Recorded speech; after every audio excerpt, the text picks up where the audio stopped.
Another news story that came out this week had to do with our colleague, Mr. Elon Musk, revealing an Your Optimus robot designed to do anything you want it to do, like babysit your kids, walk your dog, etc. When I saw that, right, all I thought about was Terminator. iRobot. I thought about Skynet. I thought about iRobot, And I'm currently watching the Terminator anime, so it did not help when I saw that. I saw like maybe that was 20 minutes of season 1 for that. But I'm telling you, right, I don't understand why the urge to put these things out so quickly. He keeps saying that he's done years and years of testing, but it seems to me that this technology for him that he's putting out there, it's literally something that he conceptualizes and puts on his engineers to actually put into practical use about a year or so after. The guy from Google, who we saw on Diary of the a CEO that was one. he mentioned why. It's because if they got the mentality that if they don't do it, somebody else is going to do So it. it's best they do it. And So the genie is already control out the it. bottle. So even if you tell everybody, you know what, moratorium on developing these things, But why not? they're gonna do it in the Yeah, background. I can understand. Okay, jumping the gun and being ahead of the game is one thing, but then having a better product, isn't that paramount to you just being first for something? I can understand the Wright brothers were the ones who were touted for being the implementers of flying and flight, but then I never seen anybody fly on a Wright plane. It's always Boeing and all these different different people. People So can take people the who idea had to and generate it. come after them to perfect the actual thing for it to be used every day. Like, there's always beta testers. A product comes out, they give it the nice glossy package, and then the first adopters will always, and they're the ones who fund the And take continuation, the chance, right? take the chance. So they're the one who foot the big bills and so on. If it costs $30,000 now or $60,000, they're the one who foot the bill. So you think that there are actually people out there Of doing course. the testing for these robots Yeah.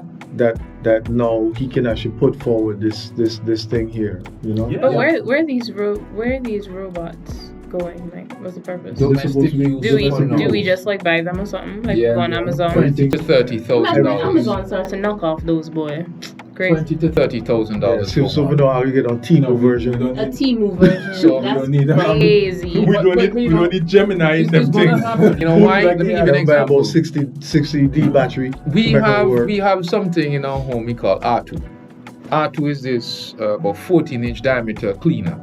When you press R2 on a button, R2 just goes all over the living room floor, sweep up and everything. Like the eye that's not robot. like And then iRobot, and then when the batteries are getting, going down, It it finds back home to finds go the and charge. home spot. And it Yeah, you can iRobot. program it that every morning at 7 it gets up Mhm. and go all around the house, sweep up, the floor is nice and clean and goes back. That's crazy. So a lot of these things are going to be used for hospital.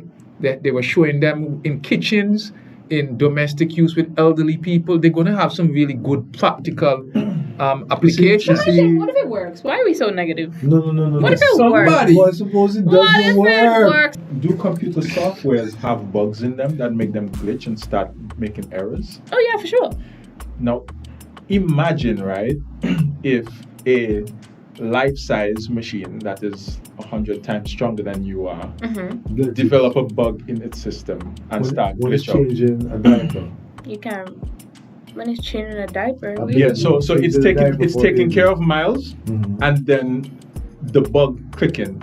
There's a force update, right? It download the update, and just like with Windows and so on, there's an error in the update, and so Too fast, too it start to thing. But and then it usually when there's an error in the software, it just stops working. It just shuts down. Exactly. I'm happy you said that. Let's just say. But we're saying it's changing a No, diaper. Why are you no, leaving your but- baby okay, home? That will happen. But that's what you it's think made, you will that's just what it's stop. being made for. No, It's being but- made for domestic use. I understand domestic use, but I mean, how bad of a parent you're going to be to actually No, leave your baby with It's a robot? how busy of a parent you are, right?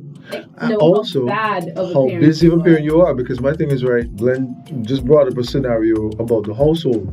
You just made a very, very valid point that says that when there are updates to these machineries, they tend to stop.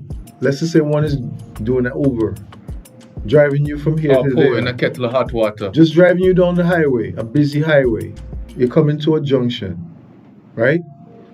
It stops. But then don't have accidents with driverless cars too? It stops, but then its foot is still on the accelerator. What happens then? Wow, y'all are just like, remember Glenn told me last week? Why do we always think so negative? No, it's not so negative. Because I mean, I feel like we've not focused on one positive thing. Don't tell you something, right? Listen, I think movies has just ruined our perspective on everything so much when really, like, wasn't the world gonna end in 2012? I feel like movies just kind of do this thing. Do you think the internet is more good than it is bad? That's a question. The internet is there. The internet is the internet. The internet is run by people. The internet isn't bad. People are bad. So, no, I don't think the internet is bad. I just think there's a lot of sick people in the world, and a lot of sick people use the internet to spread their sickness. It was originally developed for military use, and then they got into the domestic market. Same with drones too. And right now, drone warfare is the thing. Here's the thing, right? And you may not necessarily believe this. I love tech.